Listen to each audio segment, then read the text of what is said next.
I mean, it's like a broken record, right? A million males out there were utterly caught off guard saying life was fantastic until it wasn't. And I am no exception. I thought everything was fine until it all went wrong. I'm Blake Ramsey. At 31, life seemed pleasant and satisfying. Things were going well, particularly with my position at Space Conquest, a division of a major aerospace company. We were working on a major project to build a next-generation manned spacecraft that would look like an airliner when it landed and would only carry passengers. My responsibilities included building the escape system and ensuring that each crew member had their own capsule to evacuate from in case of an emergency. A space engineer's dream has come true. My wife Tracy and I were married for 7 years and had 3 children, Tyler, 7, and twin daughters, Elizabeth and Emily, 6. Family was my top priority, balancing work and quality time. Our parents lived nearby and enjoyed indulging their grandchildren. Tracy's sister, Lucy, was also close. We lived in a friendly neighborhood in a 4-bedroom house with plans to convert the basement into additional space as the kids grew. Tracy and I met in college, fell in love, and married shortly thereafter. I studied aerospace engineering while Tracy worked as a legal assistant. She quit her job after Tyler was born, but returned after the twins were born.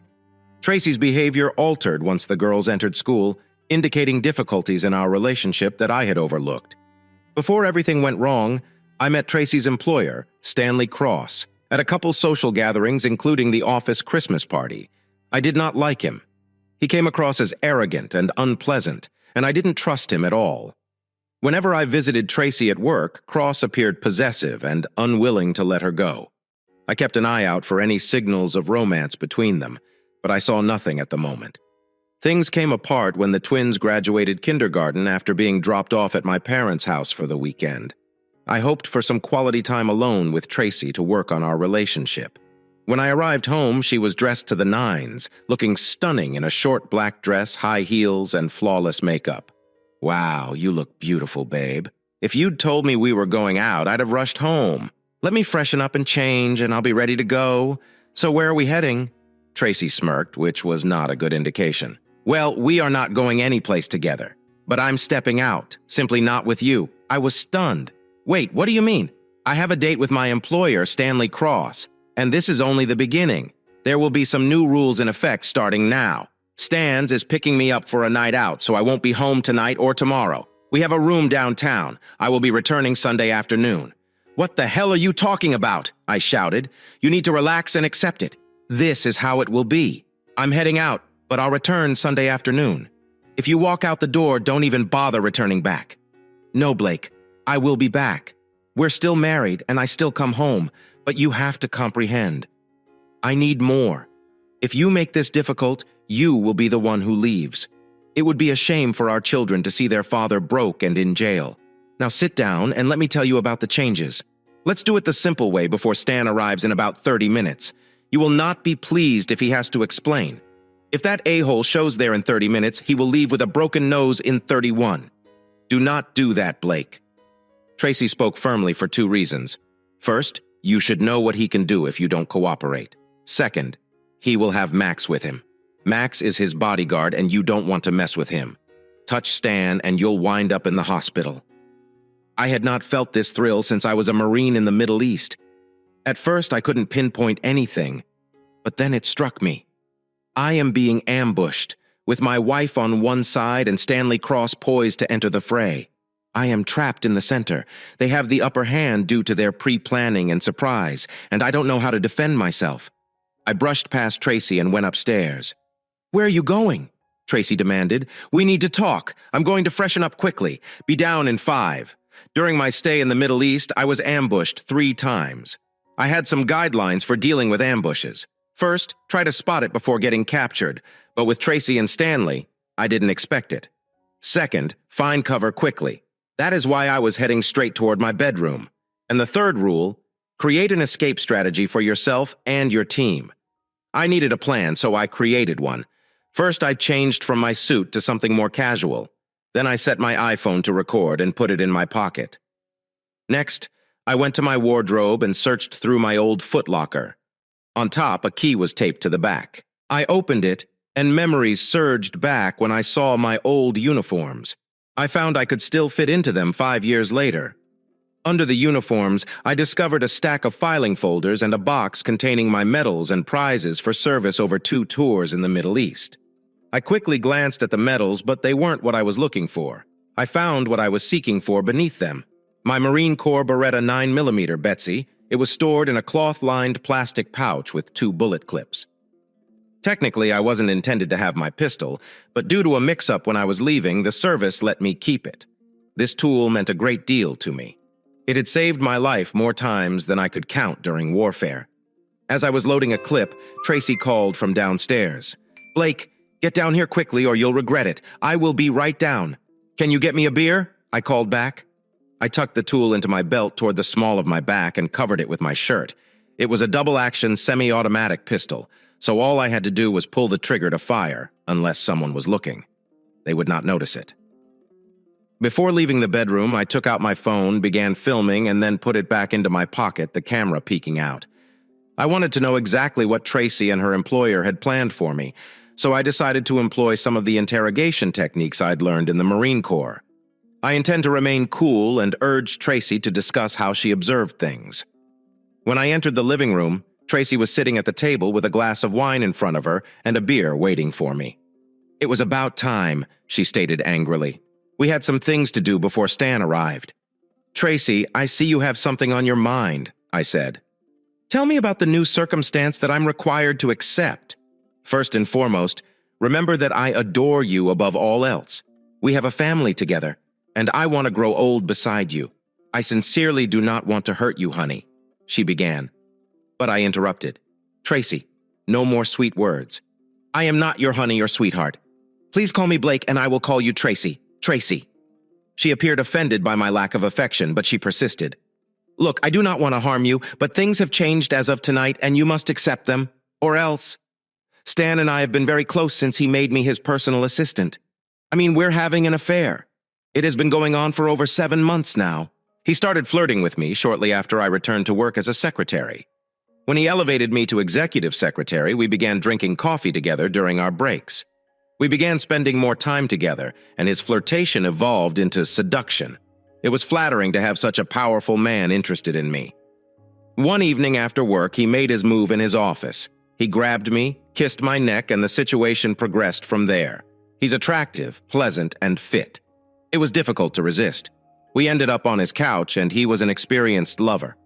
I enjoyed it so much that I didn't want to quit. "So you didn't consider the consequences of being unfaithful to me?" I said. "I apologize, Blake, but I didn't. However, this does not imply that I do not love you. You are still the man I want to be with forever." I sipped my beer and muttered, "Good luck making that happen." "Tell me, Tracy." I pressed on why, after 7 months of hiding around, you are suddenly coming clean. You could have kept it going indefinitely, right below my nose. Until now, Blake. We have been keeping things under wraps, meeting in Stan's office, limo, and daytime hotel rooms. But we're tired of the secrecy. We want to be transparent about our relationship. This includes spending evenings together, going out in public, and traveling as a couple. However, we need you to support our way of life. I took another sip of my beer and said, "Well, good luck with that." "No, Blake." Tracy leaned close and tried to hold my hands. "We aren't getting divorced. We are staying married. You simply have to accept that Stan and I will spend a lot of time together. I'll be staying with him overnight a few times a week. We'll take weekend getaways, and I may even accompany him on longer travels to Europe or the Caribbean. And as his personal assistant, I'll get to travel with him, meet important people, and accompany him to business meetings and social functions. Stan's pays me nicely.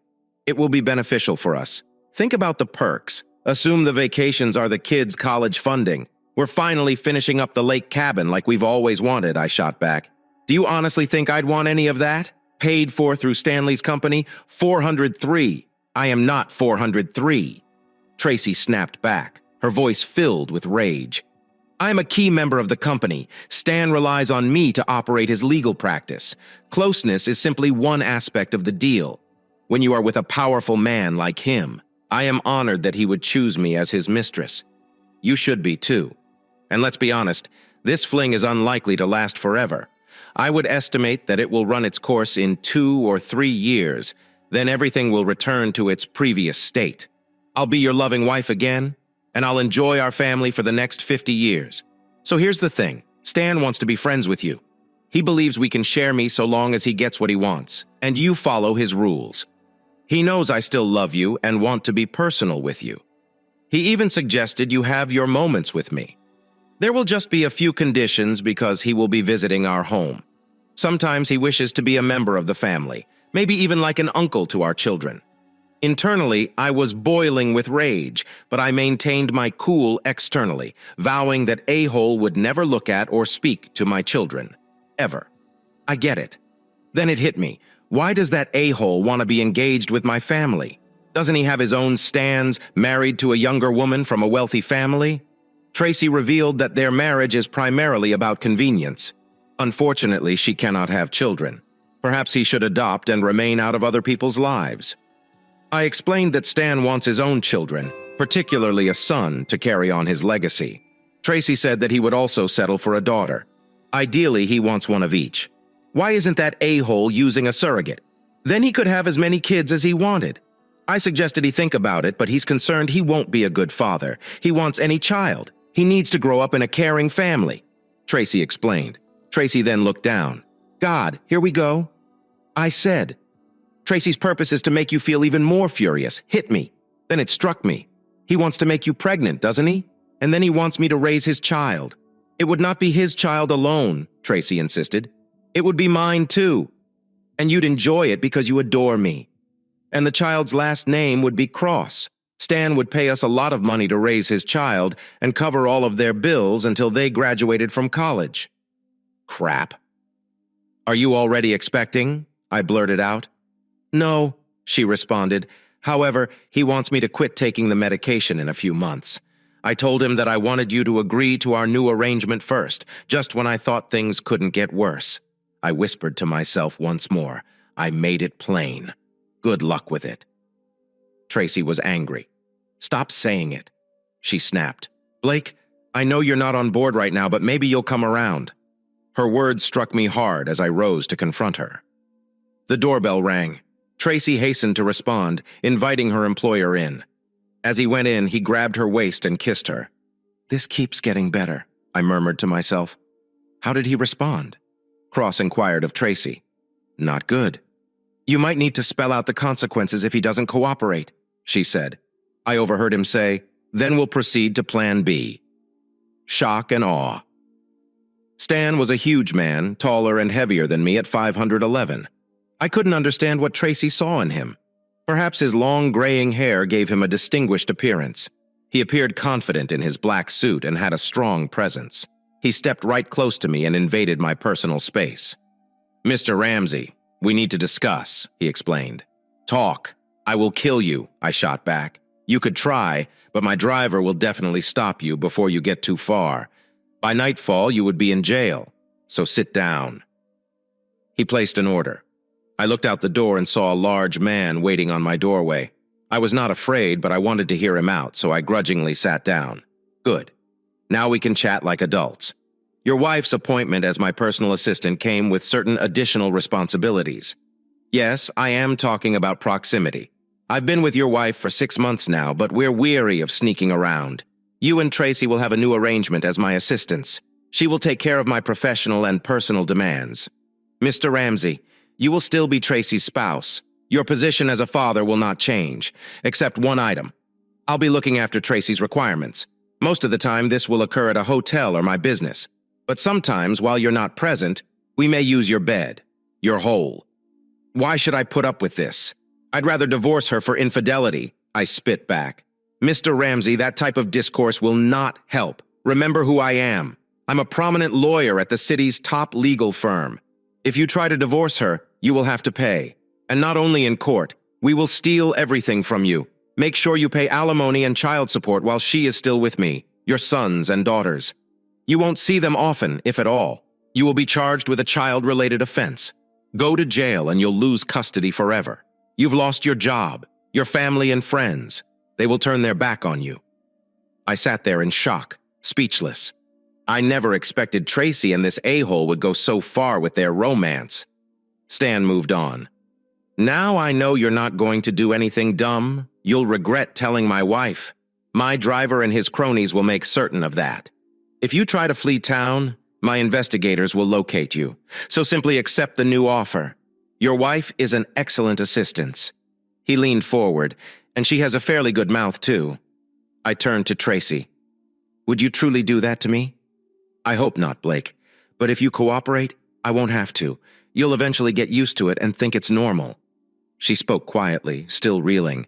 I saw them walk out the door, but I had something to say to them first. "Wait, I have something you should know." The jerk rolled his eyes, clearly annoyed. "What is it? Make it snappy." I took a breath. I had a few drinks and lamented my marriage. "I'm calling your wife to tell her everything." Turning to Tracy, I added, "After that, I'm calling your sister Lucy to spill the beans, and I'll let her break the news to your parents." Stan appeared perplexed, not used to encountering resistance when attempting to strong-arm someone. "What was that?" he questioned. Without repeating myself, I left bright and early on Saturday.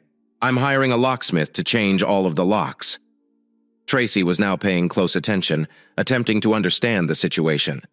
"After the locks are changed, I'm going to Kate's apartment down the street. She's been brazenly flirting with me since her husband died a few months ago. She's older than you and not a supermodel, but she's got an amazing physique. She even modeled a bikini for me once. Until an hour ago, I would not have considered seeing anyone else. But do things change?"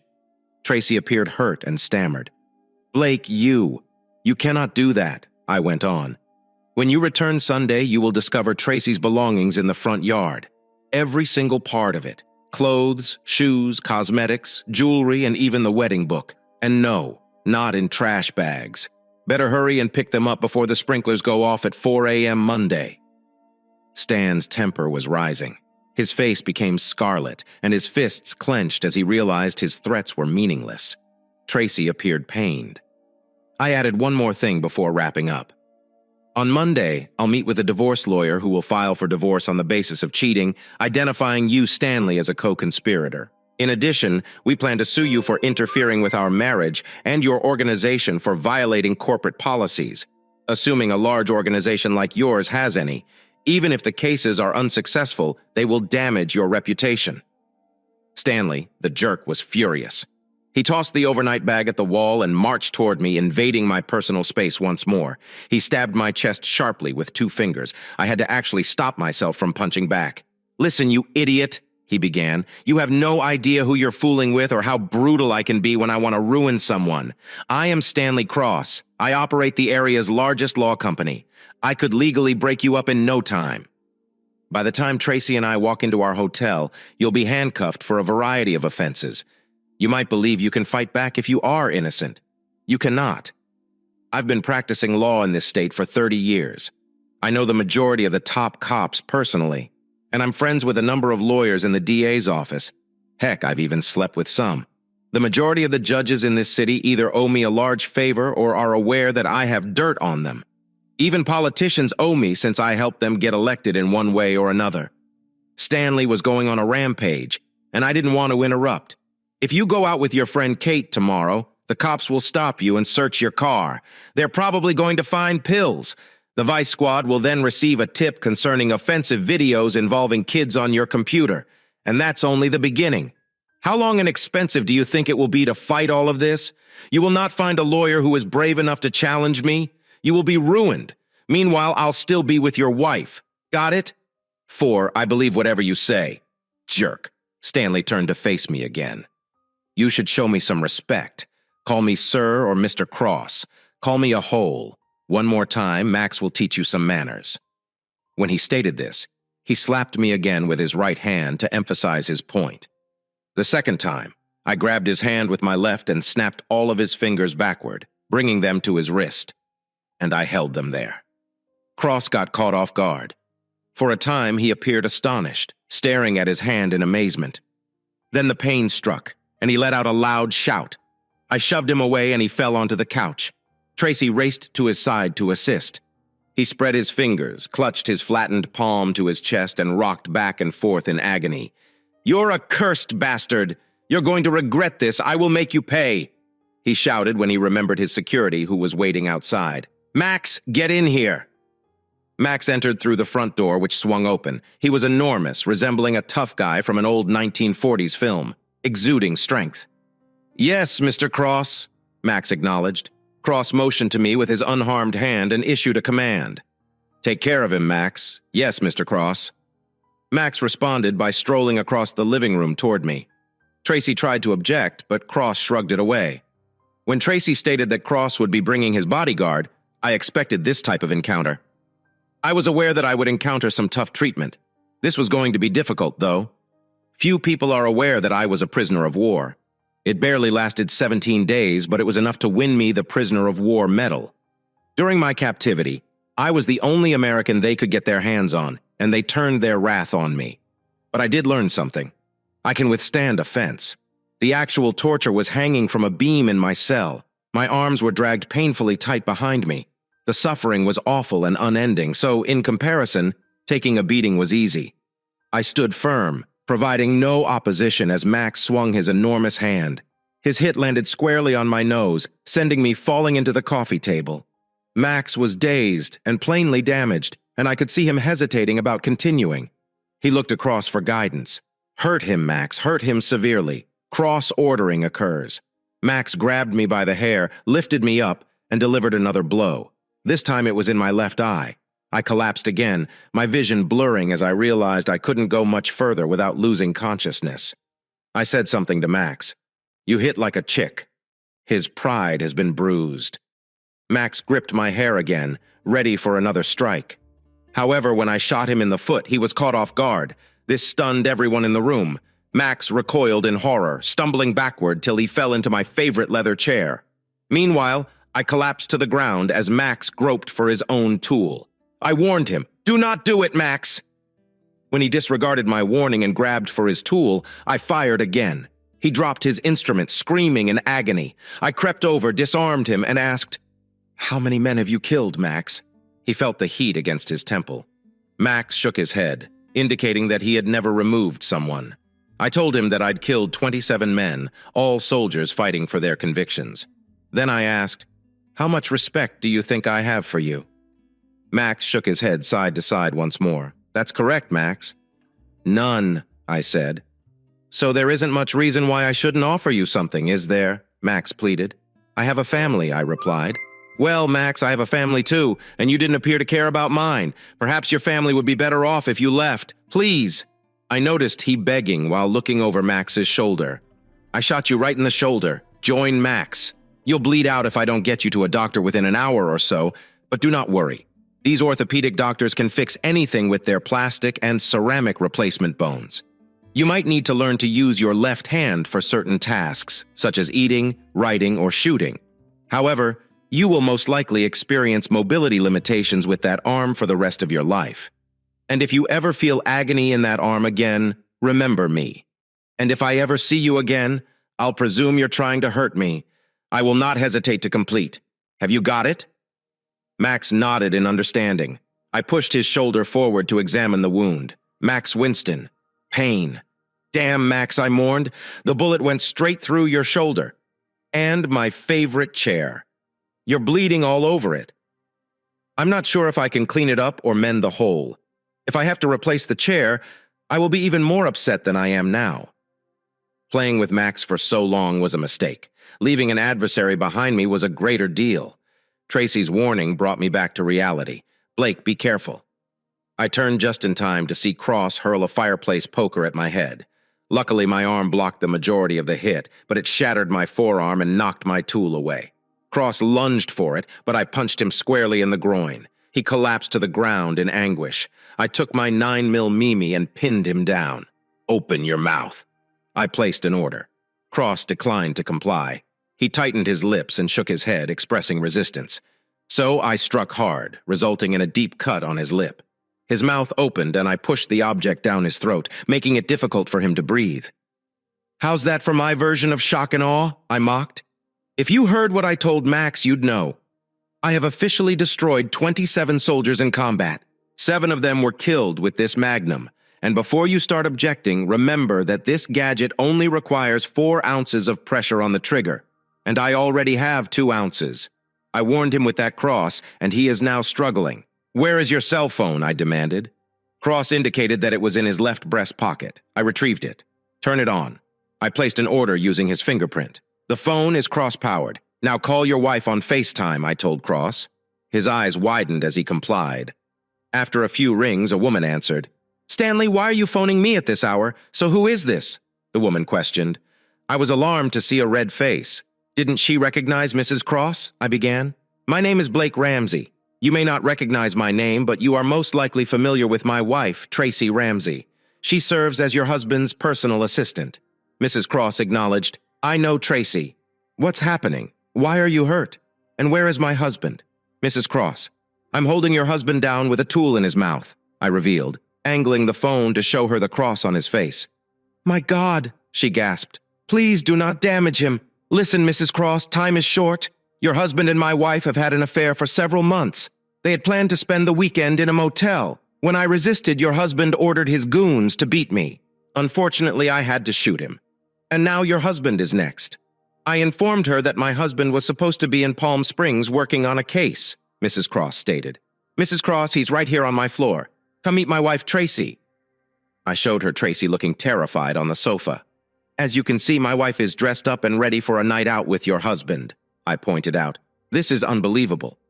Mrs. Cross reacted. "I was astonished," I added. "I've got to go." "Mrs. Cross, the cops are on their way. Nice conversation. I ended the call back to you. Your wife has a hint now. What were your plans?" "Send Max and his cronies to rough me up," I questioned, looking at Max.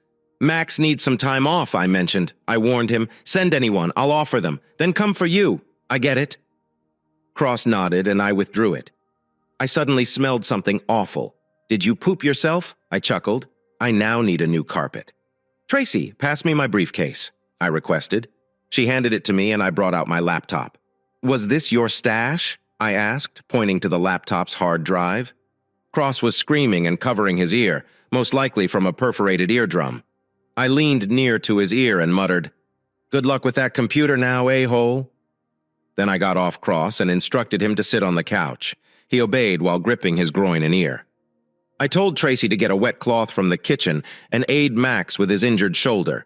She ran to fetch it and returned promptly to help Max. After that, I told everyone to stay there while I went to clean up the kitchen. My phone is still filming. I realized I needed to hide it to keep the cops from deleting the film because Cross had connections. I tucked it away in a drawer with a bunch of dish towels.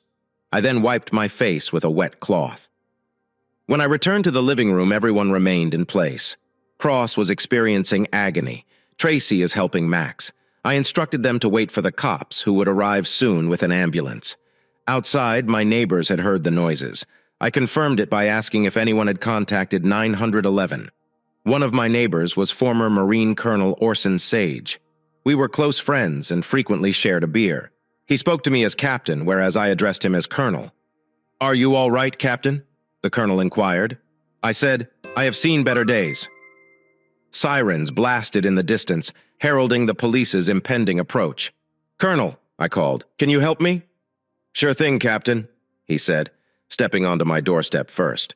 "Can you help me unpack these magnums and place them on the table? I don't want to be carrying one when the cops arrive." The Colonel snatched it and swiftly ensured their safety. Then he put them on the patio table. Kate, a widowed neighbor from up the street, saw my injuries and came over to aid. I turned to the Colonel and Kate and said, "I wish I could explain everything, but time is short.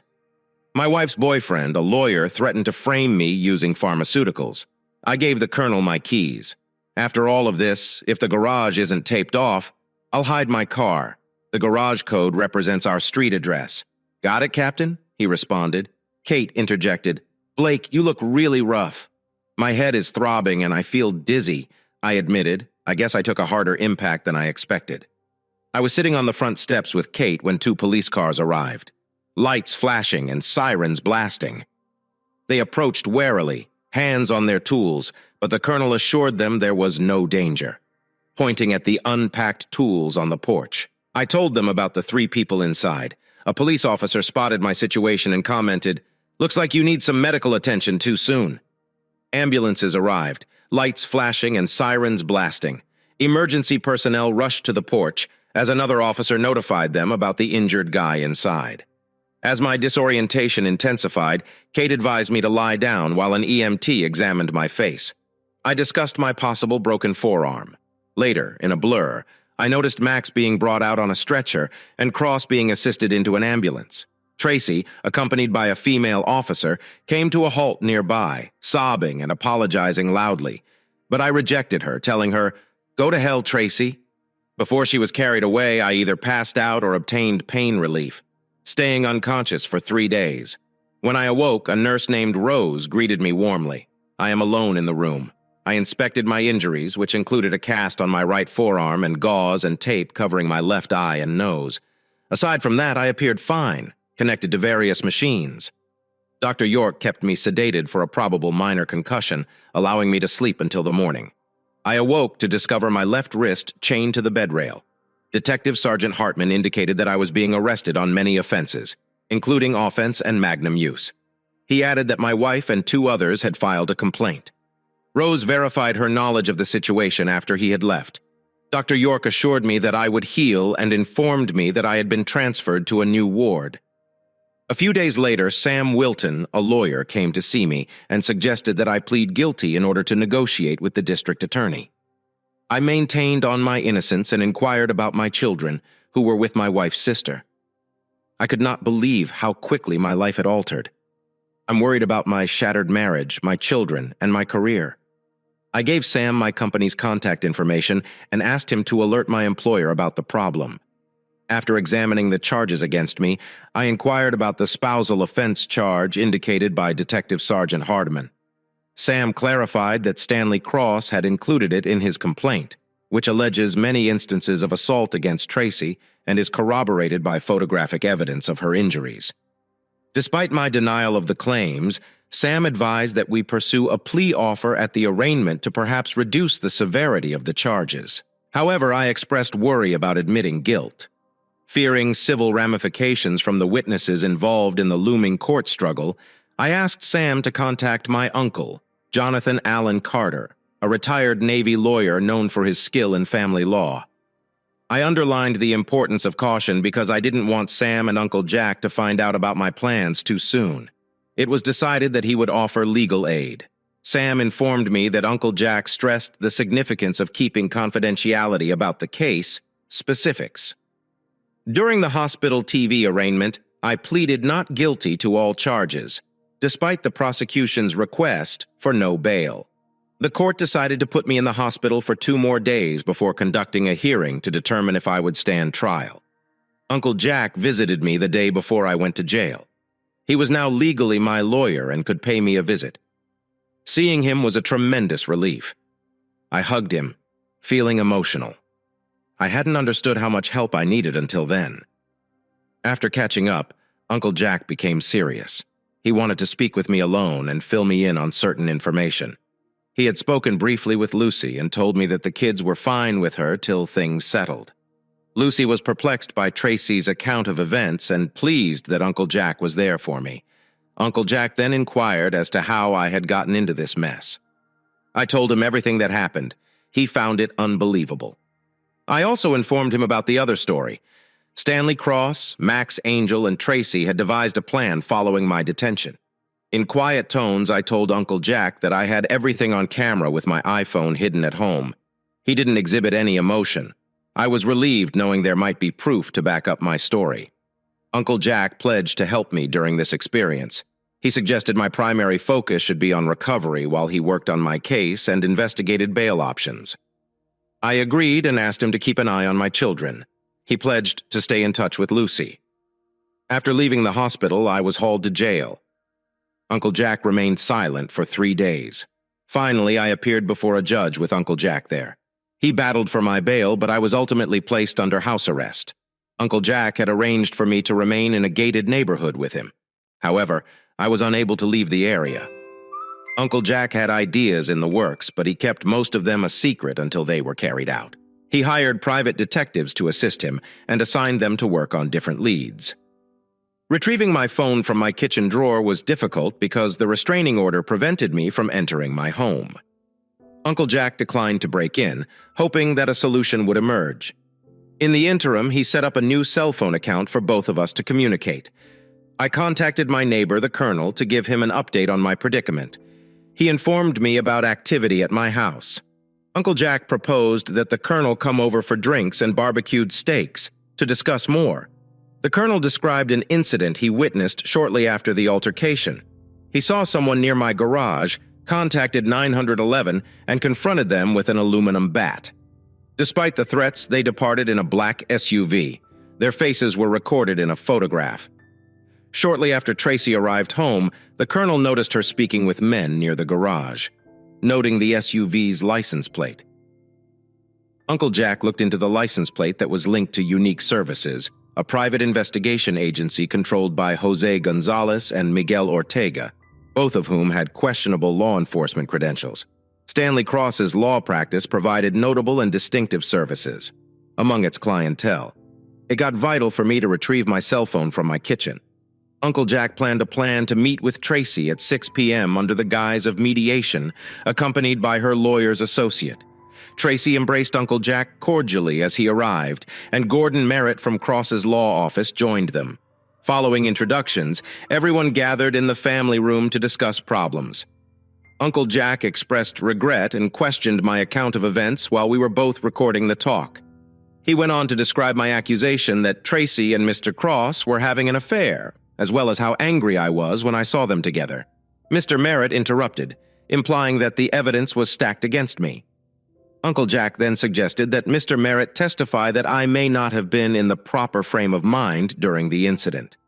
Given that I thought Mr. Cross was taking Tracy away, he emphasized my previous positive behavior as a husband and father.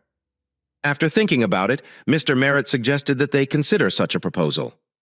"If I plead guilty to the charges against me," Uncle Jack inquired, "are you suggesting all of the charges, or are there any chances of some being reduced or dropped?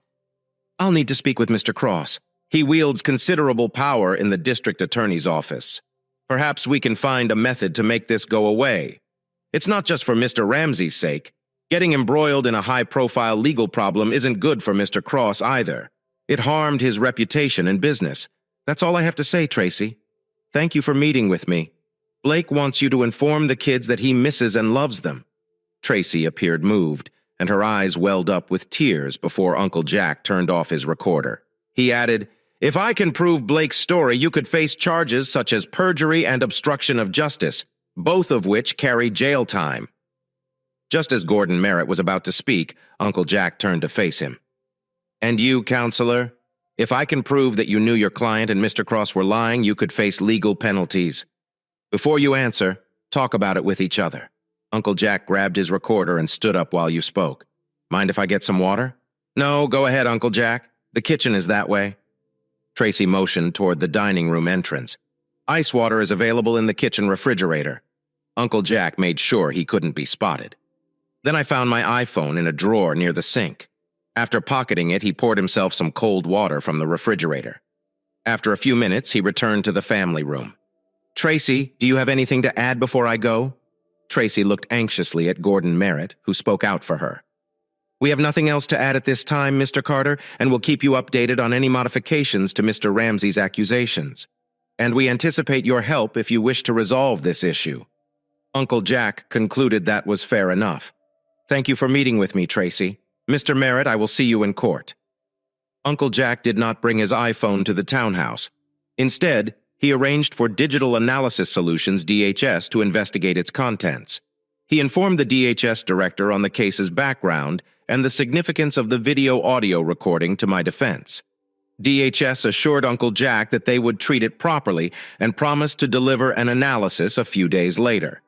Uncle Jack and I went to the DA's office for their report. DHS moved everything from my iPhone to their server.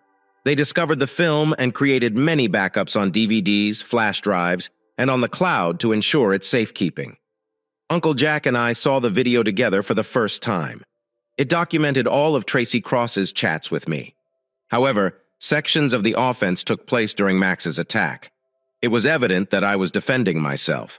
Some areas were visually confusing, but the audio gave a clear image of what happened. Fortunately, it also showed Max pulling out his magnum against me. We believed the meeting was over, But the DHS director revealed that my phone included more than just images, contacts, emails, and texts. There were 97 new emails and 64 SMS messages that I hadn't seen. Das examined them without opening them, and the majority were legitimate from friends and relatives, but one was suspicious, containing 27 images of children. If I had opened it, those photos would have ended up on my phone after I destroyed my PC. I told Cross he couldn't plant such pictures there, so he attempted it on my phone. Uncle Jack and I thanked DHS for their assistance and left my phone with them. We took copies of the video home. Later, Uncle Jack became thoughtful. "What is on your mind, Uncle Jack?" I asked. He said, "I'm thinking about our next move. We could show this to the district attorney now and most likely get the charges against you dropped. Plus Cross. Max and Tracy may face some heat, but if Cross has the pull, we believe the whole thing will vanish. What are our alternative options?" I wondered introspectively. Uncle Jack replied, "We could wait till the hearing. The prosecutor would most likely call all of the conspirators to testify, after which we could present our case. The prosecutor would have to pursue them for conspiracy, lying on oath, and other offenses. They'd be looking at some real jail time, and I'd have a chance to get my kids back," I reflected. "So what is your call? We could end this fast or drag them through a protracted trial implicating them all in a grand plot," he said. "I'm all in on pulling them down," I decided without hesitation. I was hoping Blake would say that. I've always wanted to expose them publicly and defeat them in court. Uncle Jack admitted, "Just like Perry Mason." It amused me that even a seasoned lawyer like Uncle Jack had some whimsical goals. We waited for the hearings, which were planned for 3 weeks, while Uncle Jack assiduously prepared his case. He warned us not to expose our trump card, the video, too soon in order to avoid the prosecution from suppressing it. So we kept it quiet until a week before the hearing. Uncle Jack returned to San Francisco for other obligations. During his absence, I received a call from the gatehouse guard alerting me that Tracy Ramsey had claimed to be my wife after visiting Uncle Jack, who encouraged me to stay calm and respectful. As I waited for Tracy, I invited her in despite my awareness of her toxic nature. I cleaned up the townhouse, then greeted Tracy at the door. Despite my worries, I couldn't help but admire her effort and appearance in a chic suit with modest makeup. "Come in, Tracy," I welcomed. "You look great." "Thanks, Blake," she replied. "You appear quite fit and handsome. I've been using the exercise facility here on a regular basis," I explained. "And I've been watching what I eat, generally focusing on fruits and vegetables and avoiding junk," I continued. "Please have a seat on the sofa. May I get you a glass of white wine?" I was attempting to be welcoming. When we returned from the kitchen with our beverages, I took a few sips before asking why she wanted to meet. "Despite everything, Blake, I still love you as much," she confessed. "I never expected things to get this bad." I said, "I know what you wanted. You wanted me to accept Cross's lifestyle. It appeared easy enough. You could have been the cold. I could have had fun with Cross," she explained. "We might have made a lot of money and ultimately everything would have returned to normal." "I spoiled your plans," I replied sarcastically. "Actually, the plans were more of Cross's doing. He believed he could intimidate you into going along. She admits that neither of us anticipated you to react this forcefully. It was unlike you, given how laid back and easygoing you typically are. I suppose this is why he thought I was simple to manipulate." I guessed.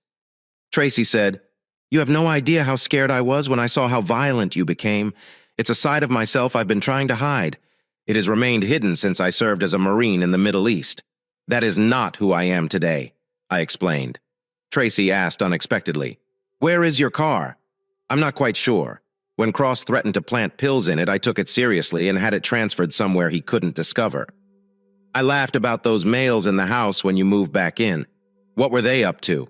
They appeared overly interested. "What about the garage and my missing car?" I inquired. Tracy grudgingly confessed. "I believe they wanted to place evidence in your automobile.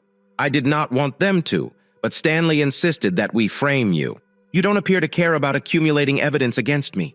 Your tale could send me to prison. If you truly love me, simply disclose the truth and the DA will drop the charges," I pleaded. "I can't, Blake. I am in too deep. Stanley is too influential," she reasoned. "This sounds like terrible luck for me," I commented. Then I asked, "What is the charge of offending you?" "The photographs show that you have wounds and bruises. I never touched you. It was Stanley's plan. He came up with an alternate version as soon as you stepped out. He claimed you accused us of having an affair. Then they started hitting me. When he intervened, a brawl ensued. He claims you damaged his nose, darkened his eye, and shot Max before he could help make it credible. Tracy confessed that he hit her several times. I apologize, Blake. Tracy sobbed. I never did this. I simply want things to return to how they were between us. Well, that is not possible, I responded firmly. There is a way out, Blake, Tracy stated earnestly. Stanley is well aware of your heroic history and difficulties with PTSD. He expects you to plead guilty based on that. He claims he can use his connections to get you admitted to a VA hospital for treatment. After that, we could start over, just ourselves and the kids. So there was her aim to get me to take a plea bargain in exchange for a lesser sentence. I pretended to consider it. Tracy, that sounds promising, but I need some time to consider. I also need to discuss this with Uncle Jack. He hasn't had much success gathering proof to assist me. Do it for yourself, Blake. She advocated for us and the children. It will all be over in a few years. I seriously doubt that, I replied. You cheated on me. You wanted me to accept your affair, threatened to take my children, and are now framing me. That's not only a stumbling block. That's why Stanley's offer is the perfect solution for everyone, Tracy insisted tearfully. I'll think about it, I said, concluding the conversation. I suggested she leave, but she wanted to stay, suggesting we forget about our difficulties for a bit. Tracy, this is not happening, I replied strongly. I held firm, and Tracy got the message. Please consider Stanley's offer, she pleaded. I escorted her to the door before departing. She hugged me. It felt sincere, yet I did not hug back. The hearing was to determine whether I would stand trial. The prosecution appeared confident. They called Cross, Max, and Tracy to the stand, each repeating their scripted versions of events. Uncle Jack asked them just one question. Do you swear that your testimony is true? They all affirmed. Uncle Jack sought to expose Jose and Miguel by establishing that their involvement in framing me was unrelated to my allegations. Nonetheless, their endeavors failed. When the prosecution was concluded, it was Uncle Jack's turn. He began with authorization from the court. We would want to submit a video of the events. It confirms my client's innocence. The ADA objected, alleging that the evidence was new. There is a reason behind this, Uncle Jack revealed. We are concerned about potential bias against my client. Do you have any evidence of bias? The judge inquired. It's in the video, Your Honor, Uncle Jack responded. The judge proposed reviewing it in chambers, but Uncle Jack declined. Why not? The judge commanded. We do not trust the court's impartiality, Uncle Jack asserted. Do you accuse the court of corruption? The judge inquired, growing agitated. Your Honor, Uncle Jack replied.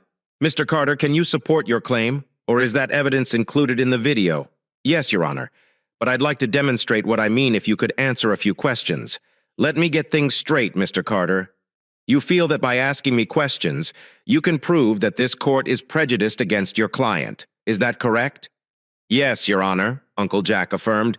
Okay, Mr. Carter, go ahead and ask your questions. But if you can't support your position, we'll study the tape in private and I'll decide if it's admissible. I agree, Your Honor. But I must warn you that if this film is not allowed in court and my client is convicted based on the prosecution's testimony, I will release it to the public. Furthermore, the evidence in this video may cast question on your honesty for not presenting it in court. I feel like I'm being threatened, Mr. Carter, the judge said, without waiting for the judge to become enraged. Uncle Jack proceeded. Your Honor, your oldest son attends college, correct? He's at the Air Force Academy, right?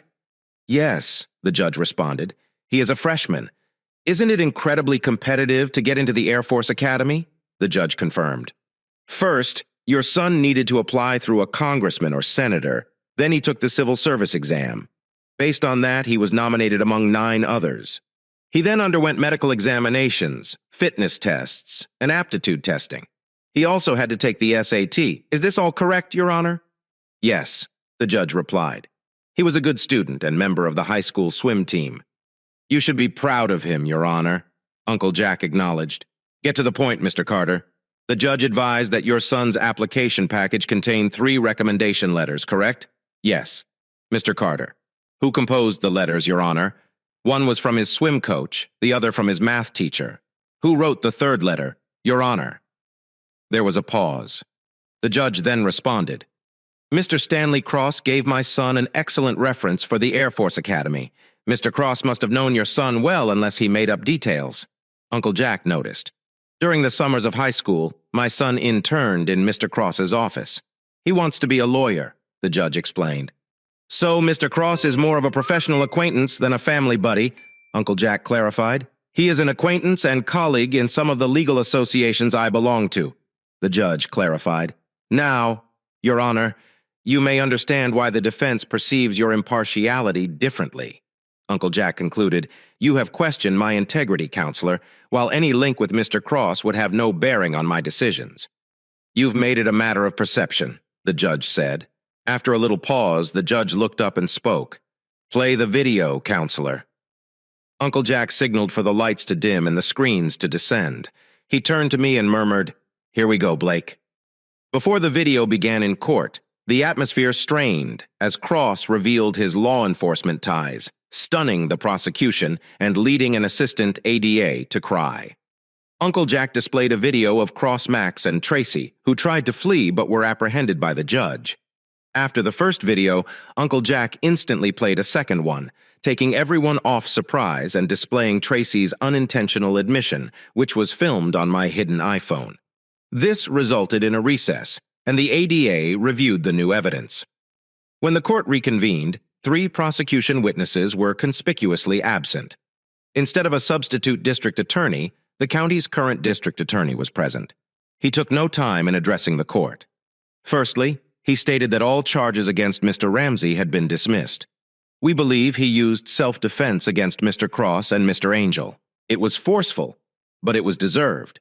Second, my office has filed arrest warrants for Mr. Stanley Cross, Mr. Max Angel, and Mrs. Blake Ramsey for a variety of charges, including conspiracy, perjury, making false statements, and obstruction of justice. Furthermore, Mr. Cross's attempted planting of false evidence against Mr. Ramsey has been discovered, with Mr. Angel and Mrs. Ramsey's involvement noted. We are also in the process of apprehending 2 people implicated in these attempts. Stanley Cross, Max Angel, and my wife were all arrested but eventually released on bond. The district attorney was furious to hear that Stanley Cross had been influencing his office for many years. He initiated an investigation to discover and remove any co-workers with potential Cross connections. All defendants were found guilty despite pleading innocence, with the exception of Max and Tracy, who confessed against him. Cross received 11 years with a maximum of 7, and Tracy's 3 years were lowered from 5 after my testimony highlighted her warning about Cross's attack. Jose and Miguel obstructed justice and tampered with evidence, which led to their arrest as minors. Video possession. Miguel confessed. Both were condemned to lengthy prison terms. Cross is currently being imprisoned in county jail while awaiting transfer to a state prison. Max and Tracy were given 2 weeks to settle their affairs before surrendering. Max prepares his family for his absence, aiming for parole in 4 years. Tracy, who received a reduced term, will serve his time in a rural jail annex set up by Uncle Jack. I let Tracy look after the kids while I was away. She took the opportunity to bond with them and explain her absence. Tracy requested me to move in the day before her capitulation. When I came, she greeted me, saying, "This is your home." Dressed casually but composedly, she stood at the door with a tiny bag, joking that it included everything she needed in the kitchen. Tracy had prepared a light breakfast. We discussed Lucy coming to take her to the sheriff's office at 11 a.m. She told me that Lucy would assist with the children and persuaded me to accept her help. Tracy wanted me to settle in before the kids arrived home from school so that their routine would not be disrupted.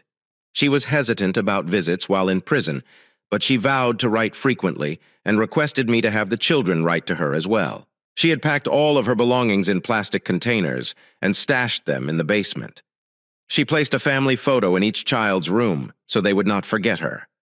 Tracy added that she ordered a new king-size bed for the master bedroom, along with fresh linens and blankets, which had recently arrived but had gone unused. As she talked, tears welled up in her eyes. We hadn't shared our own feelings until she began to pick up the table. I told her to wait and suggested we go to the family room with our coffees. She glanced at her watch and knew she didn't have much time left. Tracy appeared really apologetic. She reminded me of the woman I married, not the one inspired by Stanley Cross Blake, she began. I cannot convey how sorry I am for what I did and how I treated you. You were an incredible husband, parent, and provider.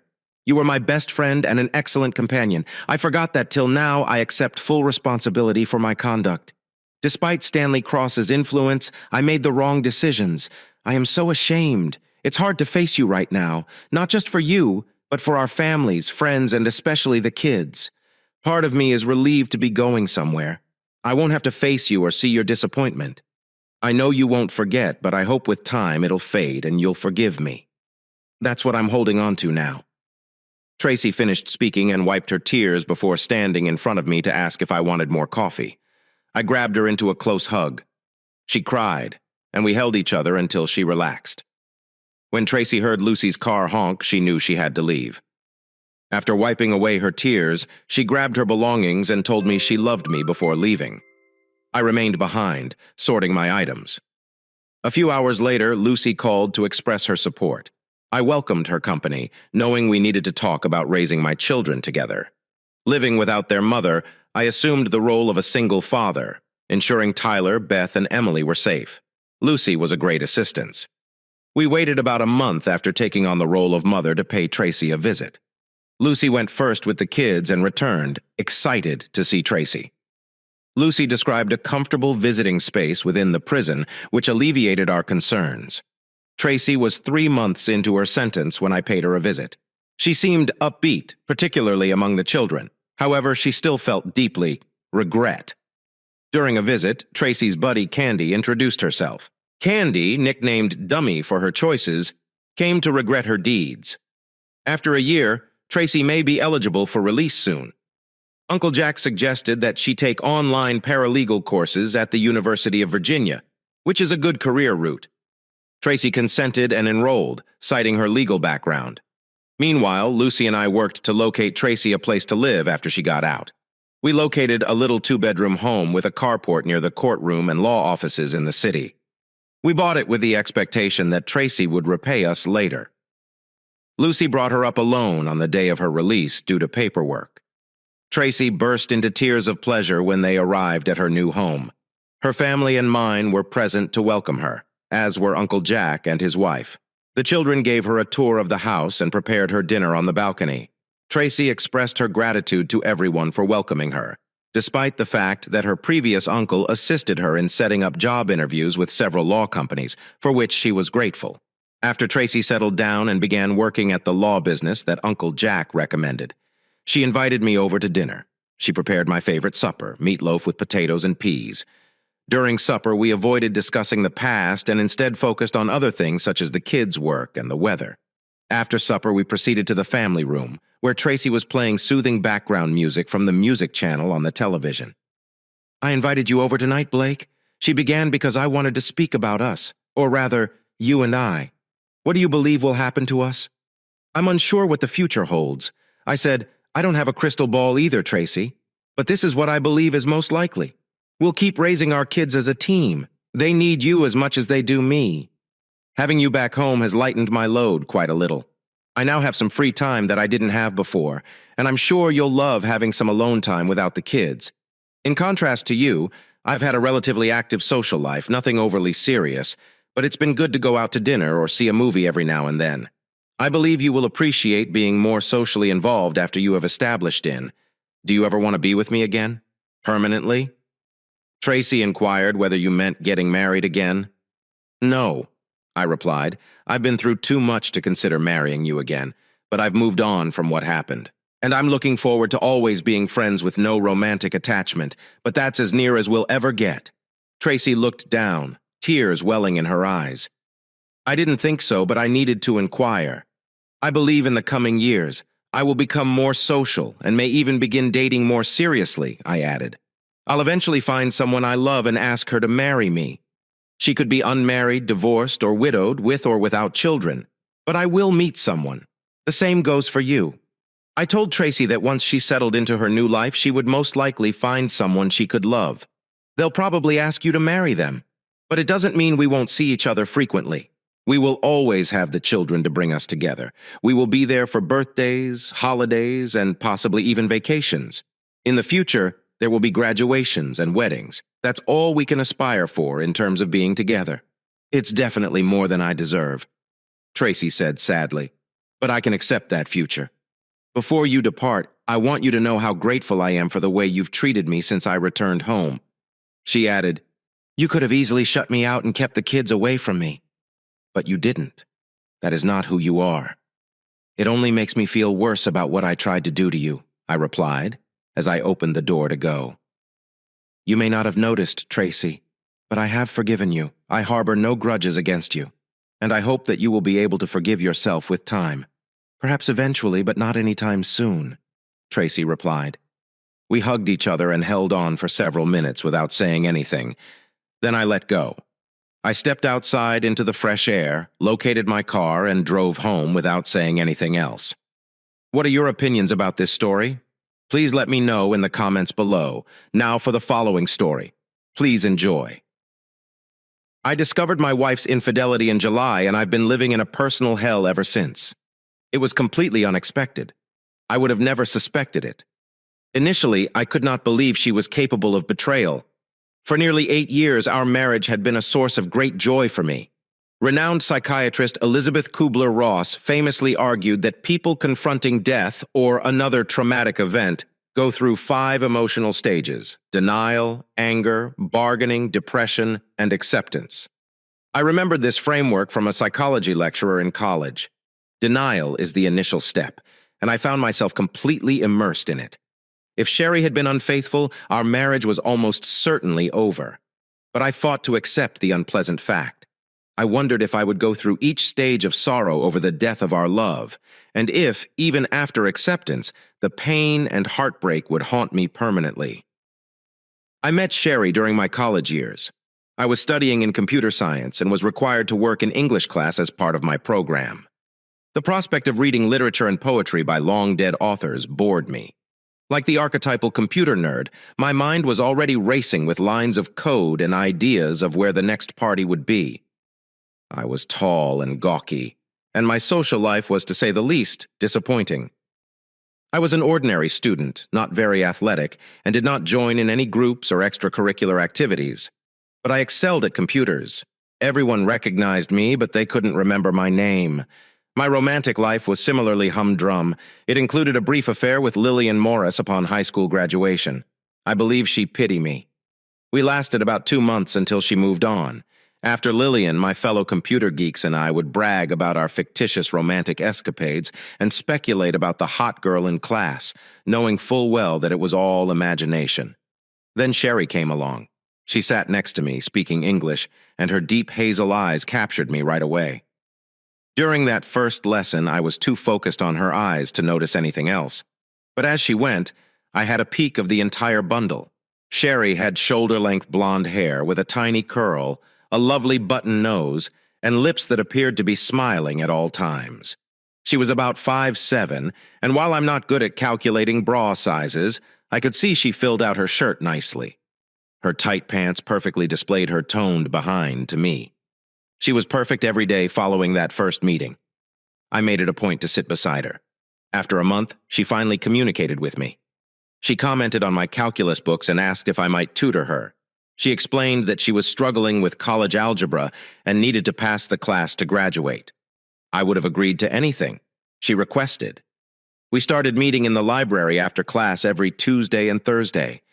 While I tried to remain attentive, sitting next to the most gorgeous female I had ever seen often reduced my mind to mush. Yet something must have worked since Sherry received a B on her midterm exam. She was overjoyed when she found out her grade. She hopped up and down before giving me a happy hug. She kissed my cheek, and I thought my head was about to burst. I was in heaven. Then, completely out of character, I blurted out, "Do you want to see a movie on Friday?" "Sure. What time?" She responded effortlessly. "Wait, what?" I stammered. I answered, "Yes, dummy. I don't think my feet touched the ground on the walk back to my dorm room." I spent the remainder of the week in a delightful daze, even going to the store to get a new pair of Dockers and a polo shirt for the occasion. My nerd buddies mocked me mercilessly, but I accepted it all with a smile. I was counting down the minutes until our date, and I somehow made it through till Friday night. Finally arrived. Our first date was to see the most recent Halloween flick.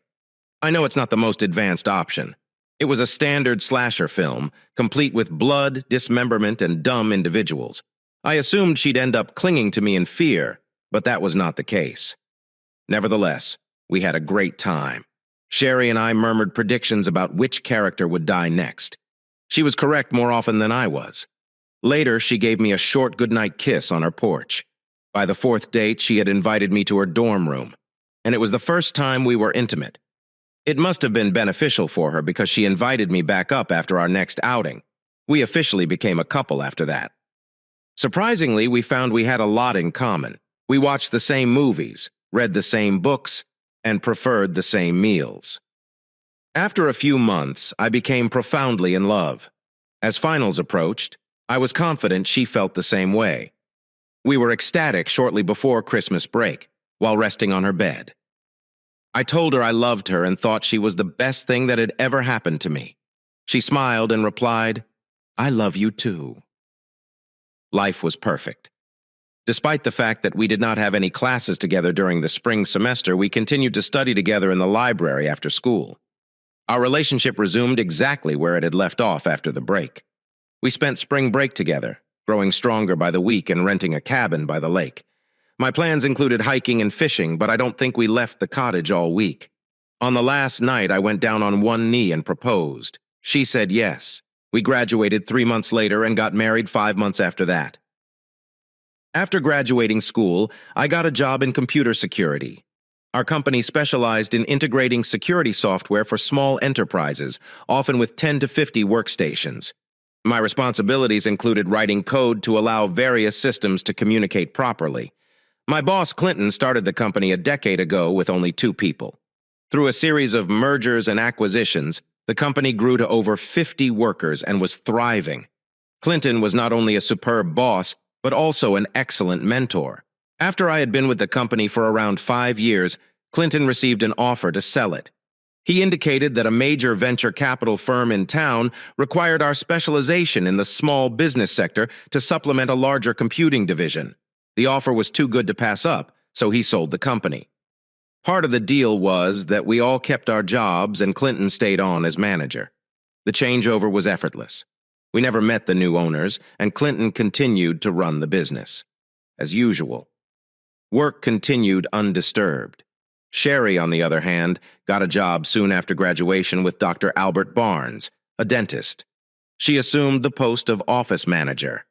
Dr. Barnes, a nice elderly dentist, reminded me of the absent-minded professor, replete with the funny glasses perched on the point of his nose that he was constantly losing.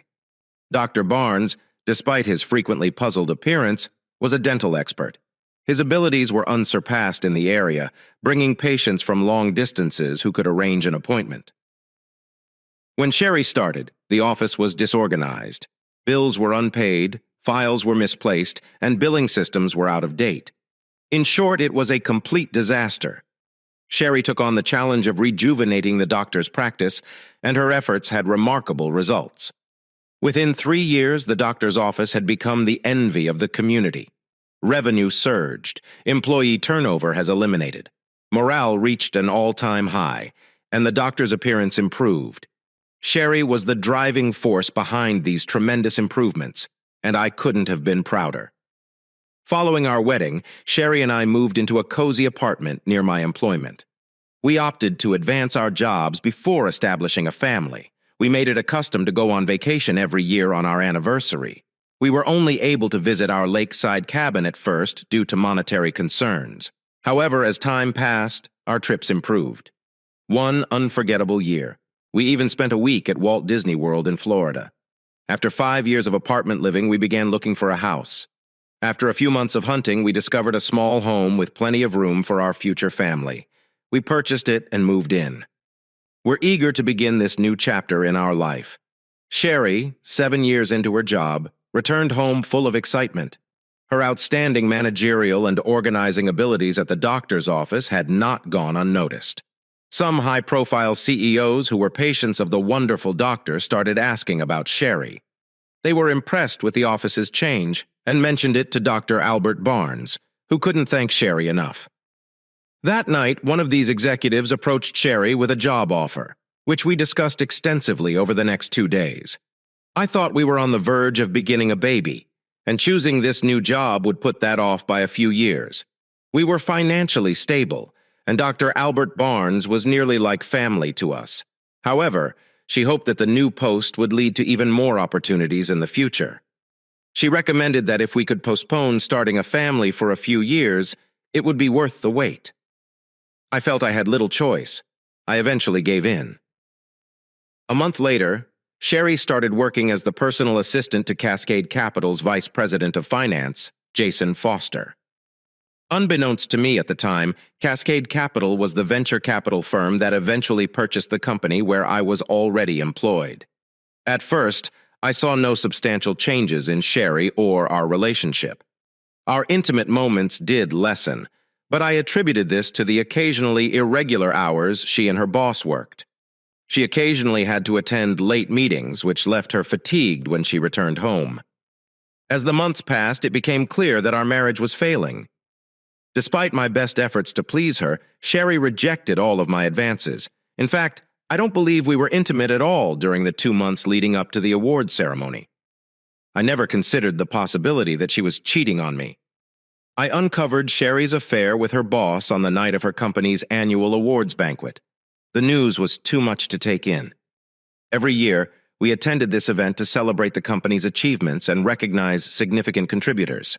We rented ourselves for the event. I still couldn't get my head around Sherry cheating. I replayed the previous months in my brain and discovered nothing strange. I really believed in her love. I adored her and completely trusted her. In retrospect, I may have been blinded by love. I needed real proof of Sherry's unfaithfulness, something I could see for myself. Determined to confront reality, I watched her intently as she prepared. Throughout the journey, I remained mainly silent about her dress, cosmetics, lipstick amount, underwear, stockings, and everything else. Sherry was excited because her boss, Mr. Foster, was receiving an award, possibly for making the most profit or for his numerous affairs. If the reports were accurate, my fury would undoubtedly surface. I knew I needed to keep it under control in order to find out the truth. At that point, I understood. Bruce Banner strained to keep his anger under control. We arrived just on time, as Justice Sherry had arranged. She raced off to make sure everything was operating smoothly. About 15 minutes later, Mr. Foster arrived, followed by his beautiful wife. Why would he need Sherry when he already had a stunning girlfriend at home? I went to the bar, grabbed a drink, and observed him from a distance. People flocked to him like he was royalty, hoping to curry favor. I observed his phony grins and how he tried to please everyone around him. I loathed him very immediately. Sherry remained on his side. Emily, Foster's wife, moved away to greet some of the other executive wives from across the room. I paid close attention to Foster and Sherry. They exchanged glances. The light touches the arm. They exchanged smiles. This was certainly more than just a boss-personal assistant relationship. Dinner was quickly followed. Foster and his wife sat at the head table while we were seated at another close table. Sherry selected the seat facing Foster. Thus began the usual, tedious awards banquet. The main meal was plastic chicken, with pompous lectures serving as an equally unappealing dessert. After supper, the tables were cleared to make way for dancing. I tried to keep Sherry close, but she regularly claimed needing to help Foster with various things. Every time they were together, I tried to keep an eye on them. The distractions, such as Sherry's co-workers striking up talks, frequently made it difficult. Sherry and I did manage to dance a few times, both slowly and quickly, sometimes in tight embrace and other times with space between us. By just after midnight, I was exhausted. I recommended to Sherry that we consider leaving, and after some hesitation, she consented. But she wanted one last dance on that evening, and my world crumbled. Sherry was no longer wearing underpants at our previous dances. I could tell she'd been. I was devastated. She'd never gone without underwear in our entire relationship, even when I urged her to, but clearly she did it for him. We exchanged short goodbyes and drove home in silence. Each of us was immersed in our own thoughts. For me, it was a journey into my own hell.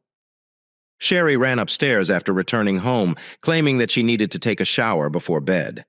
I murmured a response that was no longer relevant. I took off my suit, hunted carefully, and slipped into bed. A few minutes later, Sherry slipped into bed alongside me wearing a soft cotton nightgown. She leaned in and whispered, "Wasn't it a wonderful night? I fell asleep." She kissed my cheek and turned away. Within minutes, her respiration decreased, indicating that she had fallen asleep. That's when the first tears streamed down my pillow. The next morning, standing under the scalding spray of my shower, I felt a maelstrom of emotions: love, hatred, rage, and pain. My mind jumped from ideas of retribution to periods of leniency, from emotions of inadequacy for not being man enough to keep my girlfriend, to self-reproach for not discovering her deception sooner. Finally, a sensation of accomplishment over my discovery developed. My ideas cascaded and collided, resulting in nothing but a deafening clamor in my head. By the end of the shower, one emotion reigned supreme: rage. I'd make him pay somehow. In the days that followed, I became preoccupied with how to make him pay for ruining my marriage. There had to be some way. I knew Sherry was also at fault. She'd lied to me. We betrayed our promises of fidelity. I retraced our relationship steps, wondering where it all went wrong. I wondered if I had lost her respect, or if she had been persuaded by his wealth and power. I had trusted her and given her years of my life. Within her years, I was never able to reclaim. Both would pay. After a few days, the solution became clear. Sherry claimed to have gone to the mall to shop for new shoes. Her laptop remained unattended on the counter. If I could get into their company's system, I might be able to make them suffer. As a computer security specialist, I was certain that I could break into their system. I turned on her computer, connected to her work network, and waited for the password question. Knowing Sherry, her password would be easy to guess. But before I tried, I noticed her day planner on the counter, which she had married to a computer security specialist. Dare to break the first rule of passwords. I opened the planner, went to the letter P, and there was her password. As I flipped through the day planner, I hit the jackpot. Foster's Logon credentials were also logged, as well as credit card details, bank accounts, birth dates, and social security numbers. I made a quick trip to Kinko's and copied every page from her day planner. I would look at their system again a few days later. The opportunity I had been waiting for has finally arrived. Sherry left her computer alone on the counter when she left abruptly. I started it up and logged in with her password, since she collaborated closely with the vice president. Her access was almost boundless. I could see payroll, purchasing, accounting, and the majority of the manufacturing systems, navigating to the email system. I took a quick glance. I wasn't interested in going through all of Sherry's emails, especially the ones involving her love life. I was already battling to maintain my composure. I was looking for a means to exact my revenge in this maze of data. The accounting system drew my attention. It was unexpectedly simple and badly secured. My repayment answer might be hidden here.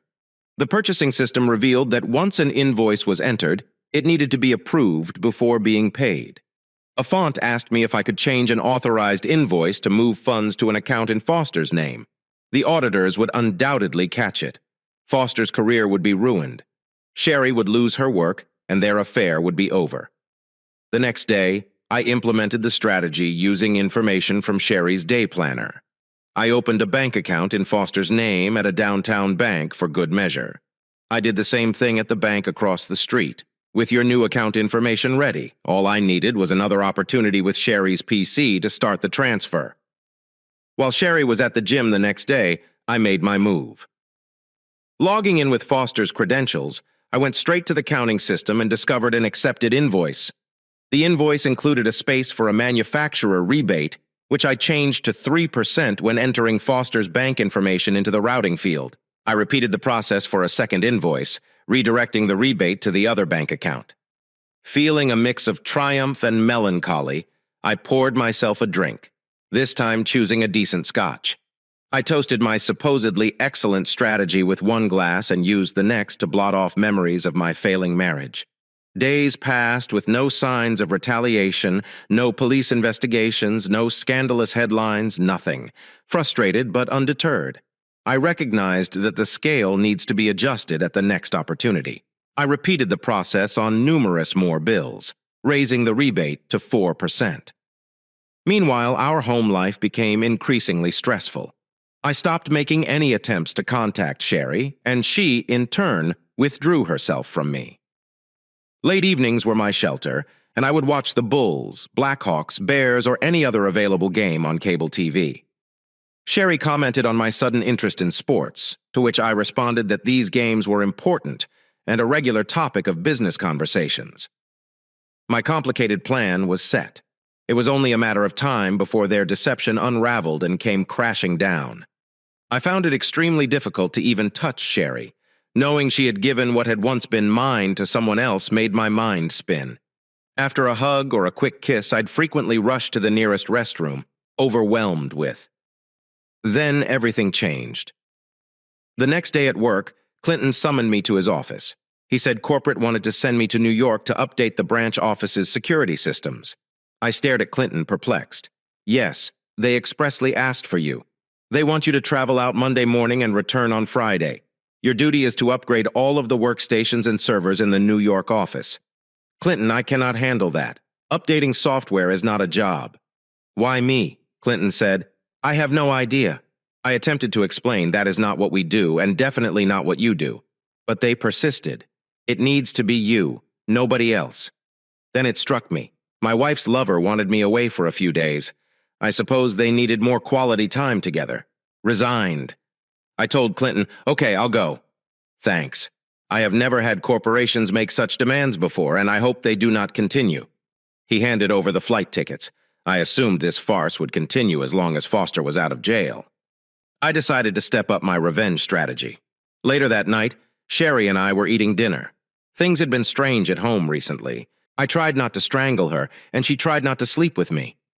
I'd tried my hand at seduction a few times before, only to be turned down cold. Not that I could have followed through, but I wanted to maintain appearances. I explained that I needed to go to New York for the next week. She claimed that she would miss me. Then she mentioned how enthusiastic she was about the theater. Next week, I looked up from my plate. She promptly revised her narrative, claiming she was heading to the movie theater with her pals to see the latest chick flick. I pretended I didn't see the untruth. I wondered where Foster's wife would be. She must also be out of town. What excuse did he give her? I needed some scotch. I've started utilizing scotch as anesthesia more and more recently. That was not good. Sherry's involvement in the New York fiasco drew my attention. The next day, I secretly opened several bank accounts in her name at 2 downtown banks. I logged in before the weekend and made changes to more bills. I transferred some rebates to Foster's accounts and others to Sherry's new accounts. They were now on unstable footing. I could feel a fundamental difference within myself. The easygoing, friendly persona that everyone was used to was dissolving, giving way to a darker, more sinister aspect. I hadn't realized it existed. One that I was positive I would dislike, Dan. I wondered why their account teams hadn't discovered the thefts yet. Their slowness confused me. The trip to New York was both educational and exhausting. The flight was terrible. I love to fly. The additional time required to navigate airport security simply added to the tedium. I arrived completely fatigued as soon as I got to the motel. I crashed the next morning, bright and early. I got to the branch office around 2 p.m. I'd upgraded the entire office. I then spent the rest of the day and the next repairing minor problems. Frayed cables, 2 damaged graphics cards, and a failed hard drive. The entire excursion seemed like a waste of my time. With each passing minute, my rage at the adulterous couple grew. I went back to my hotel room on Tuesday night and did not leave until Friday, with the exception of a quick visit to the Empire State Building. I arrived home very drained. I gave Sherry a little kiss on the cheek and went directly to bed. She seems relieved to evade my probing questions. The New York trip prompted me to reconsider my ultimate goal. One outcome was the person I was looking for, Emily, who was Foster's wife. In the following weeks, I was able to log into Foster's system a couple more times. I hoped the auditors would catch on quickly.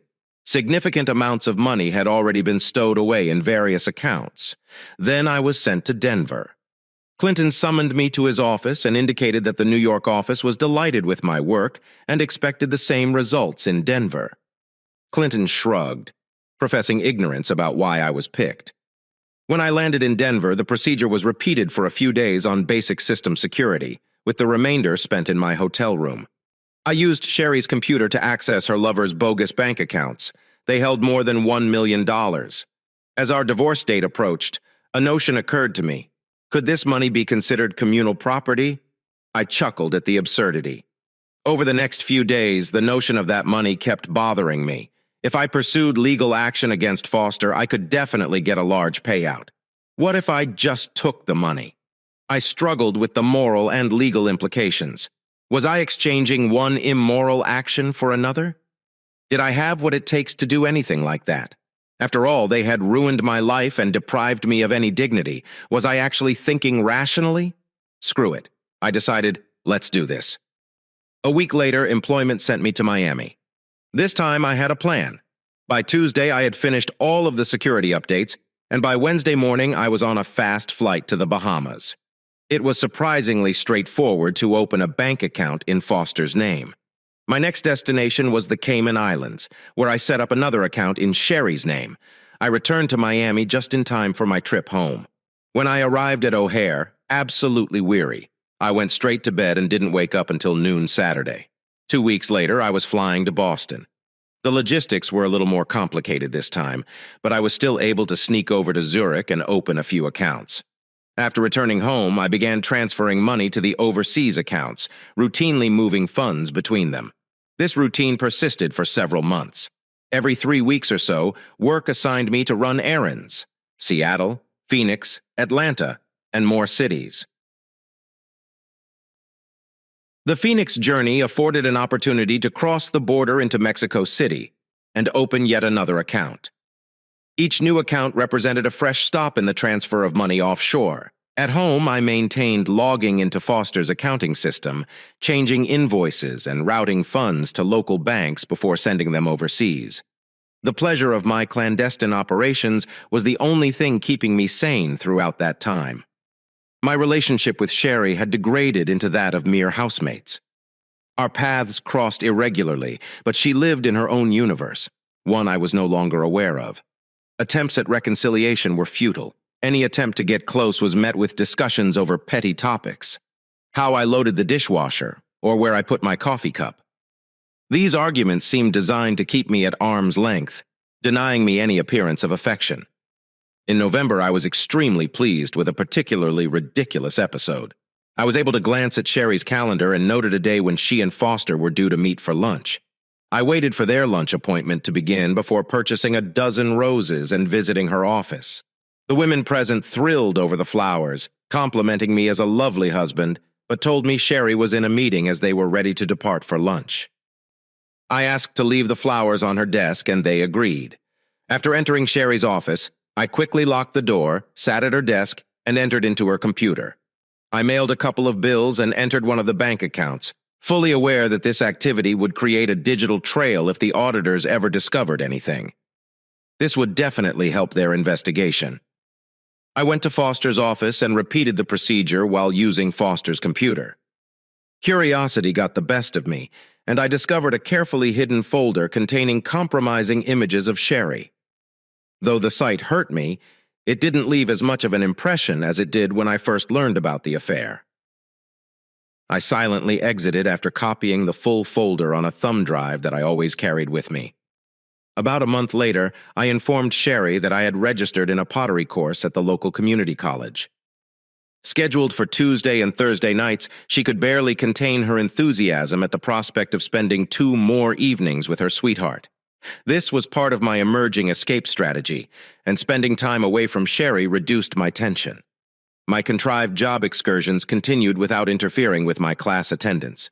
After communicating with the instructor and explaining my situation, I received a B in the course. The affair showed no prospects of resolution, and the auditors remained unconcerned. I wondered how these people were so successful despite their stupidity. But then I remembered Fannie Mae and Freddie Mac, and I understood that perhaps I shouldn't be surprised. I knew everything was going to end shortly. Sherry's company had to close its accounts by the end of the fiscal year, and they needed to locate the missing funds before then. And they did. I was on a trip when Sherry called me in a panic. I was relaxing by the hotel pool in Los Angeles when she announced that an audit was ongoing and she would be late. She told me not to call her that night as I sipped my banana fuzzy umbrella drink. I responded, "Yes, dear. Good luck." I immediately executed my exit strategy. I transferred funds to the Mexico account and flew there. Around lunchtime, I withdrew all of the money in bearer bonds and placed them in a safe deposit box in Los Angeles. Sherry called again, stating that there were significant concerns and asking if I could get home fast. I told her I wasn't finished with the security duties, but I'd attempt to be back by Thursday. I smiled as I ordered another banana drink. The thunderstorm has arrived. The next morning, the internet was abuzz with reports of their arrest. The headlines read, "Executive and Mistress in Massive Swindle." The photos were unflattering. The paper described how funds were stolen from numerous accounts for the lover's personal use, with auditors tracing some of the money to the Grand Caymans. They were contacting Cayman authorities to gain access to the account. The bail was set at $1 million apiece. I arrived home Thursday night and was at the courthouse early Friday morning, using my house as collateral. I had Sherry released by 2 p.m. We drove home in silence, and Sherry cried. When she reached the door, she hurried upstairs to take a shower, claiming she needed to get rid of the jail scent. It reminded me of her hasty trip to the shower after last year's awards dinner. I poured myself a scotch and waited below. Sherry returned downstairs a few minutes later, wearing a long bathrobe. She sat across from me, saying that she had done nothing wrong and had not taken any money. She maintained her innocence and did not confirm or refute the affair, and I did not bring it up either. I assured her that it must be a mistake and advised that we hire an attorney to contest the charges. The atmosphere at home got strained as I anticipated the trial. Sherry spoke briefly and never mentioned Foster. My routine became a repetitive cycle of going to work and coming home. Foster and Sherry resolved to fight the allegations together, and they met with their attorney on occasion. Aside from these sessions, Sherry remained home. I had no idea if their affair had continued, but I was aware that Foster's wife, Emily, had filed for divorce. Sherry made an attempt to be kind to me. When I arrived home, she generally had a meal ready. Though she never mentioned Foster or the prior year, it appears she was attempting to move on and keep us together. She tried to seduce me a few times, and I let her at work. I followed the case through newspaper reporting. They described how the feds followed the money from the Caymans to Zurich and then Mexico. However, the route turned frigid there. No money had been found yet. I half expected the cops to arrest me, but they did not. As the trial approached, Sherry worked harder to win me over. Unfortunately, it was too late. I visited with the divorce attorney and had him draft the documents. The trial itself lasted just 3 days. By then, the media had moved on to other stories. In court, Sherry and Foster sat at opposing sides of the defendant's table, with their attorneys in between. I spent all 3 days listening to the auditors recount the crime and trace the money flow. They made a compelling case linking the transactions to Foster and Sherry's logins. The defense claimed that the credentials could have been compromised. However, the prosecution has successfully linked the transactions to their computers. They were both in serious difficulty. The prosecution portrayed Foster as dominating and manipulative, and Sherry as an easily swayed accomplice. It seems like the jurors bought the story. After 3 days of deliberation, the jury retired to reach its decision. Sherry and I entered a tiny conference room and took our seats. I had to stop reaching inside my pocket. I took out the divorce papers and cited irreconcilable differences. Sherry welcomed them with a mournful expression. "I was thinking about filing for adultery," I said, but this was never verified. "Sherry, you cut in swiftly. I have photos," I responded. Her expression plummeted as I reached into my pocket and pulled out a stack of photographs. I handed her the top one, which depicted Emily and myself on top of the Empire State Building. "This is not infidelity on your part.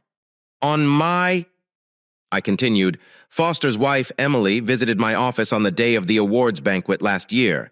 She had a private investigator following her husband and had evidence of his affairs. And by affairs, I mean you weren't his first." I was crushed. I accused her of lying and refused to trust her until that night. "I understand. He went with him for a time, and I know he took your panties." The next day, I apologized to Emily by email.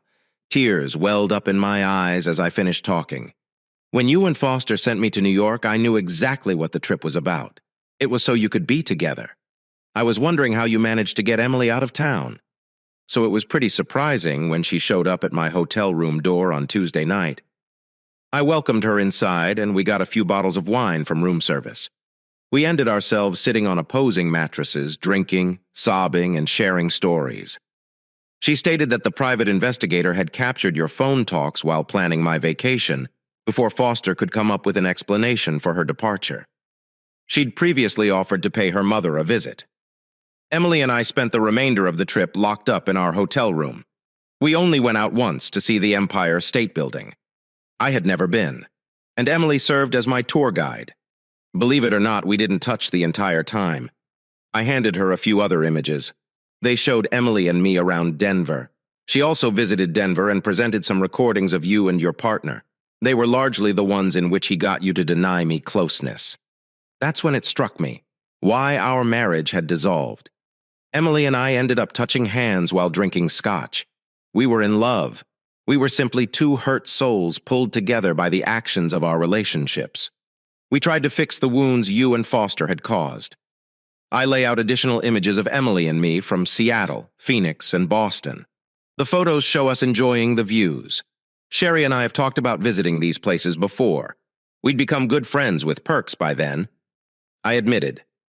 Finally, I showed the photographs from Miami. They showed Emily sunbathing in a swimsuit, looking stunning, alongside another girl. Emily is excellent friends with that other girl. Remember how I told you about my fantasy of being with two women at the same time? It turned out to be just as I had imagined. Sherry was devastated.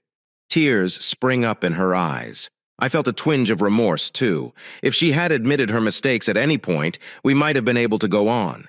If she had told me long ago that she wanted to leave our marriage to be with Foster, I would have been injured but not destroyed like this. I was sincerely sorry for the entire disaster that had risen to leave. I bid farewell to Sherry. I loved you once. With that, I walked away. By the time the verdict was given, I was completely packed. Both offenders were found guilty, and none of the stolen funds were recovered. Foster received a 7-year sentence, while Sherry received 3 years and 2 years of probation. My attorney had the authority to sell the house and its contents, so I told him to pack Sherry's belongings and put them in storage. The proceeds from the sale of the house, as well as half of our savings, were to be held in an escrow account for Sherry. By midnight, I was on a flight to France. Now I'm sitting on my veranda overlooking the Côte d'Azur. My deck overlooks the beach, which is only 3 blocks away, and where I frequently walk while sipping a fine bottle of Côte du Rhône wine. I reflect on the past year since I moved to the south of France. I have not returned to the United States or heard from Sherry since the verdict.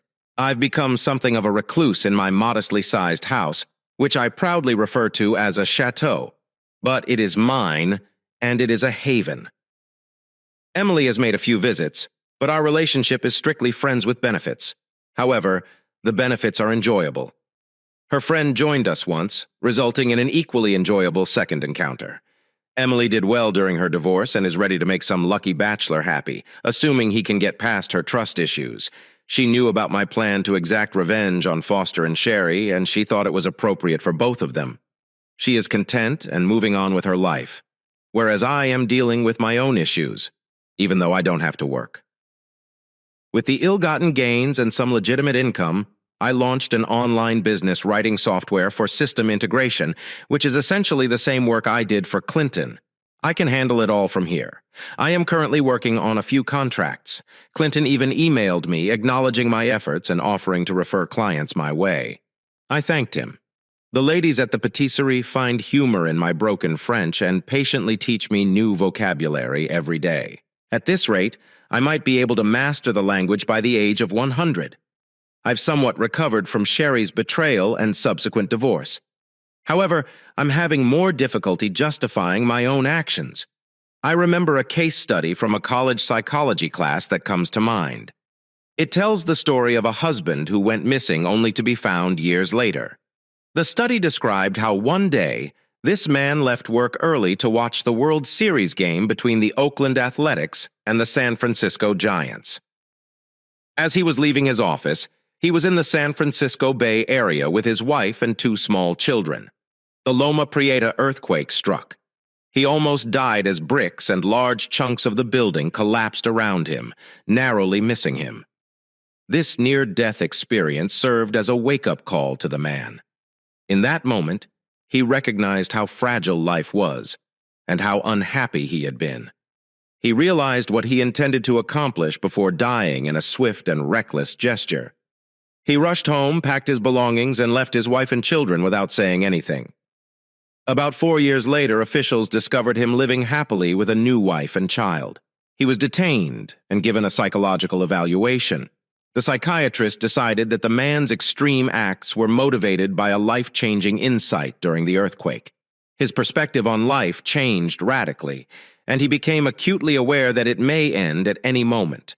Motivated by this newfound awareness, he abandoned his duty and fled.